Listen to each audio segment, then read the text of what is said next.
सूर्यनगरी जोधपुर में शुक्रवार को मौसम ने अचानक करवट ली और शहर के कई इलाकों में झमाझम बारिश शुरू हो गई। कहीं मूसलाधार तो कहीं हल्की बूंदाबांदी का दौर देखने को मिला। तेज बारिश के साथ बिजली की कड़क भी सुनाई दी, जिससे कुछ देर के लिए दहशत का माहौल बन गया। बारिश के चलते सड़कों पर पानी भर गया है और कई निचले इलाकों में जलभराव की स्थिति उत्पन्न हो गई है। स्थानीय नागरिकों का कहना है कि बारिश के पानी की निकासी की समुचित व्यवस्था नहीं होने के कारण कई मोहल्लों में सड़कें तालाब में तब्दील हो गई हैं। वाहन चालकों और राहगीरों को भारी परेशानियों का सामना करना पड़ रहा है। लगातार हो रही बारिश से जनजीवन अस्त व्यस्त हो गया है और लोगों को घरों से निकलने में दिक्कतें आ रही हैं। प्रशासन की ओर से अब तक किसी ठोस राहत कार्य की जानकारी नहीं मिल पाई है।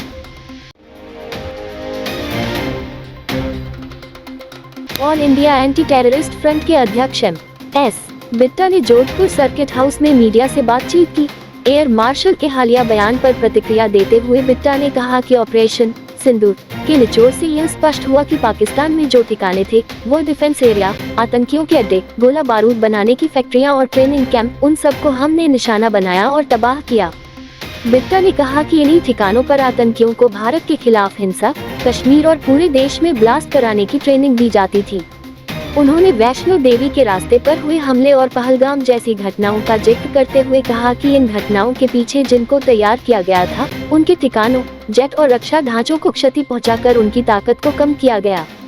एयर मार्शल के बयान में उनके मुताबिक पूरे देश और दुनिया के सामने ये रखा कि पाकिस्तान की जो हरकतें थी उन्हें किस तरह से रोककर खत्म किया गया। बिट्टा ने सवाल उठाया कि क्या भारत की राजनीतिक पार्टियां इन राष्ट्रीय सुरक्षा जैसे मसलों पर एक होंगी, क्योंकि वे चिंतित हैं कि अमेरिका ने पाकिस्तान को समर्थन देना शुरू कर दिया है। उन्होंने कहा कि अमेरिका की कुछ हरकतें ऐसा संकेत देती हैं कि वह भारत के खिलाफ साजिश में शामिल हो सकता है और यह चिंताजनक है क्योंकि पाकिस्तान 26/11 जैसी घिनौनी घटनाओं का पालनहार रहा है। बिट्टा ने मांग की कि आतंकवाद की फैक्ट्री को समर्थन न दिया जाए और राजनीतिक दृष्टि से इस पर एकजुटता दिखानी चाहिए। तुर्की के साथ विवाद पर बोलते हुए बिट्टा ने कहा कि भारत, विशेषकर प्रधानमंत्री नरेंद्र मोदी की सरकार, तुर्की को विरोधी देश के रूप में देखती है क्योंकि तुर्की ने पाकिस्तान को हथियार और गोला बारूद दिए हैं, जिनमें से कई को भारतीय सेनाओं ने नष्ट किया है। उन्होंने कहा कि चीन की कुछ मिसाइलें और अमेरिका के कुछ हथियार भी भारत ने बेअसर किए हैं। बिट्टा ने याद दिलाया कि जब तुर्की में भूकंप आया तो भारत ने मानवता के नाते सबसे पहले मदद भेजी थी। उनके अनुसार तुर्की जैसे देश अगर आगे बढ़ना चाहते हैं तो उन्हें पाकिस्तान जैसे आतंकवाद फैलाने वाले देशों से दूरी बनानी होगी। जोधपुर नगर निगम की लापरवाही एक बार फिर सवालों के घेरे में आ गई है। शहर के कई इलाकों में खुले गटर आमजन के लिए खतरा बने हुए हैं।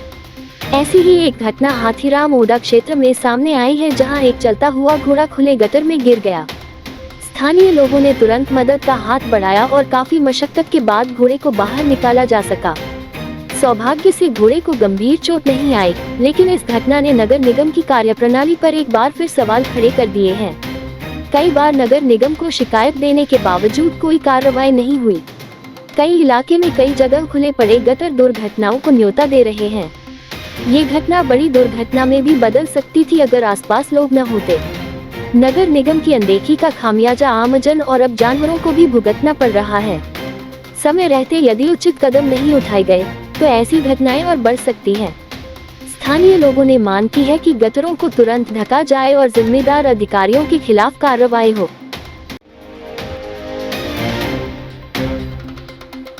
डॉक्टर सर्वपल्ली राधाकृष्णन राजस्थान आयुर्वेद विश्वविद्यालय जोधपुर के कुलगुरु प्रोफेसर डॉक्टर M.K. आसिरी के मार्गदर्शन में संघटक university college of homeopathy Jodhpur के विशेषज्ञ शिक्षक चिकित्सकों की टीम द्वारा दिनांक 3 अक्टूबर 2025 को श्री शिवराम नथुजी टाक राजकीय उच्च माध्यमिक विद्यालय कोजला जोधपुर में कक्षा 1 से 5 तक के विद्यार्थियों के लिए निःशुल्क होम्योपैथी चिकित्सा शिविर आयोजित किया गया। होम्योपैथी चिकित्सालय अधीक्षक डॉक्टर गौरव नागर एवं शिविर प्रभारी डॉक्टर राजेश कुमार कुमावत के निर्देशानुसार होम्योपैथी विशेषज्ञ डॉक्टर अंकिता आचार्य, डॉक्टर राकेश कुमार मीना एवं सहायक विजय देवड़ा, चतुर्थ वर्ष छात्रा अलीशा खान, दिशा कंवर, दागी भंडारी, इशरत रहमानी ने अपनी सेवाएं दी। इस शिविर में 62 विद्यार्थियों एवं शिक्षकों को निःशुल्क होम्योपैथिक औषधियां देकर लाभान्वित किया गया।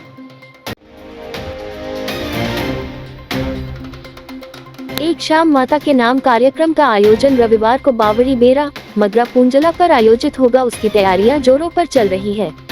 कार्यक्रम के आयोजक और ग्रीन माइंडेड फाउंडेशन के अध्यक्ष नरेंद्र गहलोत ने बताया कि कार्यक्रम में मुख्य आकर्षण पिछले 4 दिनों से लाइटिंग डेकोरेशन चल रहा। इसमें कई सारे सेल्फी पॉइंट भी बनाए गए हैं। 5 अक्टूबर रविवार को दिन में 201 जोड़ों का महायज्ञ होगा और रात 8 बजे से राजस्थान के मशहूर और प्रसिद्ध कलाकार छोटू सिंह रावना अपनी पूरी टीम के साथ प्रस्तुति देंगे। कार्यक्रम को लेकर भव्य तैयारियां की गई है। ये थे आज के मुख्य समाचार। विस्तार से जानने के लिए पढ़ते रहिए दैनिक नवज्योति। दैनिक नवज्योति के YouTube चैनल को सब्सक्राइब करें और ताज़ा अपडेट के लिए बेल आइकन